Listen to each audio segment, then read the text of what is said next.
आपल्या यूट्यूबच्या सर्व दर्शकांना माझा नमस्कार. तर आजच्या या व्हिडिओमध्ये आपण अतिशय महत्त्वपूर्ण अशा हृदयविकाराबद्दल बोलूयात मित्रांनो. आज आपण बघतोय की यंग जनरेशनमध्ये या कोरोनानंतर हृदयविकाराने मृत्यू होण्याचं जे प्रमाण आहे ते खूप जास्त वाढलेलं आहे. तर या अचानक अशा हृदयविकाराच्या झटक्याने मृत्यूचं प्रमाण कोरोनानंतर वाढल्याचं आपण बघतोय. त्याची जर आपण कारणमीमांसा केली तर तज्ज्ञांच्या या सर्व गोष्टीचा विचार केल्यानंतर असे लक्षात आले की आपण काल बघितल्याप्रमाणे व्यायामाचा अभाव, बैठी जीवनशैली आणि असंतुलित आहार हा तर त्यामध्ये महत्त्वाचा रोल आहेच या सर्व गोष्टींचा. पण सध्या पेशंटच्या बाबतीत जर विचार केला तर अनियंत्रित रक्तदाब हा सुद्धा एक महत्त्वाचा पार्ट, ज्याला आपण अनकंट्रोल्ड ब्लड प्रेशर असं म्हणू शकतो. आणि या अनकंट्रोल ब्लड प्रेशरकडं बऱ्याचशा पेशंटचं दुर्लक्ष असते किंवा ते लोक वेळच्या वेळी औषधोपचार घेत नाहीत. आणि कुठंतरी या सर्व गोष्टीचा एकत्रित त्याला काय म्हणू परिणाम येतो आणि या गोष्टीनंतर हळूहळू हृदयविकाराकडं जाण्यास पेशंटला बाध्य करतात. तर यामध्ये सगळा आपण जर या सर्व गोष्टींचा विचार करता साधी आणि सोपी आपल्या पूर्वजांपासून आपल्यापर्यंत आलेली या हृदयविकार टाळण्यासाठीचा जो उपाय ज्याला आपण म्हणू शकू अशी दीर्घ श्वसन क्रिया, ज्याला आपण प्राणायाम असे म्हणतो, या प्राणायामाचा आपण नियमितपणे जर आपल्या रोजच्या जीवनामध्ये अवलंब केला तर निश्चितच आपण या हृदयविकारापासून दूर राहू. आणि हा जो अनप्रिडिक्टेबल हृदयविकाराचा, ज्याला आपण न सांगता येणारा हृदयविकाराचा झटका असं म्हणू, या गोष्टीपासून निश्चितच दूर राहू. तर आपण बऱ्याचशा पेशंटमध्ये असे बघतो की काही जणांना हृदयाची असामान्य हालचाल असते.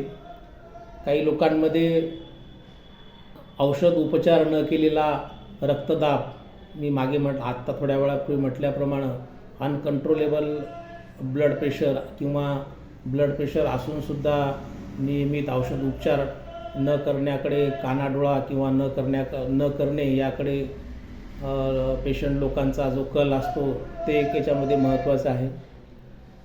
यामध्ये यासोबतच हृदयाच्या इंटरनल काही समस्या असतात, त्यांनीसुद्धा हृदयाचा किंवा हृदयविकार होण्यास आपल्याला बाध्य करतात त्या गोष्टी. यात स्लीप ॲपनियासारखी एक गोष्ट असते की ज्यामध्ये आता स्लीप ॲपनिया हा एक वेगळा टॉपिक आहे, यावरती पुन्हा कधीतरी आपण बोलूयात. पण रात्री झोपेमध्ये सडन आपली ऑक्सिजनची पातळी यामध्ये कमी व्हायला सुरुवात होते आणि ती पातळी मेंटेन करण्यासाठी हृदयावरती आलेला जो अतिरिक्त ताण आहे यामुळे सुद्धा झोपेमध्ये अचानक हृदयविकाराचा झटका येऊन पेशंटचा किंवा एखाद्या व्यक्तीचा मृत्यू संभवतो. तर या सगळ्या गोष्टीवरती आपण आपलं खानपान आणि ट्रेस या सगळ्या गोष्टी टाळून, यासोबतच आपण हा हृदयविकाराचा झटका टाळण्यासाठी नियमित वैद्यकीय तपासणी, त्यासोबतच निर्धारित औषध उपचार, निरोगी जीवनशैली आणि हृदयाच्या स्थितीचे व्यवस्थित व्यवस्थापन डॉक्टरांकडे जाऊन जर नियमित आपण करत राहिलो आणि या सर्वांसोबत दररोज आपण दीर्घ श्वसनाचे जे व्यायाम आहेत, ज्याला आपण प्राणायाम वगैरे म्हणतो, या गोष्टीचा जर अवलंब केला तर निश्चितच या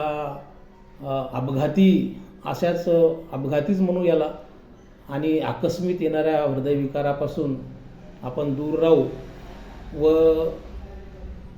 आपलं जीवन सुखकर होण्यास आपल्याला या गोष्टीपासून मदतसुद्धा मिळेल. अपघाती किंवा आकस्मिक मृत्यू हा प्रत्येक कुटुंबासाठी घातकच असतो. त्यामुळं येणाऱ्या पिढींना मी या व्हिडिओच्या माध्यमातून आवाहन करतो किंवा सर्वांना आवाहन करतो की आपण आपली जीवनशैली संतुलित तर ठेवाच, त्यासोबतच दीर्घ श्वसनाचे जे व्यायाम आहेत त्यामध्ये भ्रस्त्रिका प्राणायाम आहे, अनुलोम विलोम प्राणायाम आहे, भ्रामरी प्राणायाम आहे, यासारखे प्राणायाम आपण जर नियमित पद्धतीने करत गेलो तर निश्चितच या आजारपणाला आपण दूर ठेवू शकतो. व येणारं जे मोठं संकट आहे आपल्यावरती तर येणारच, त्यासोबतच आपल्या परिवारावरती पण या संकटामुळे होणारं जे नुकसान आहे ते आपण निश्चितच टाळू शकतो. तर तुर्तास एवढेच. भेटूया पुढच्या व्हिडिओमध्ये.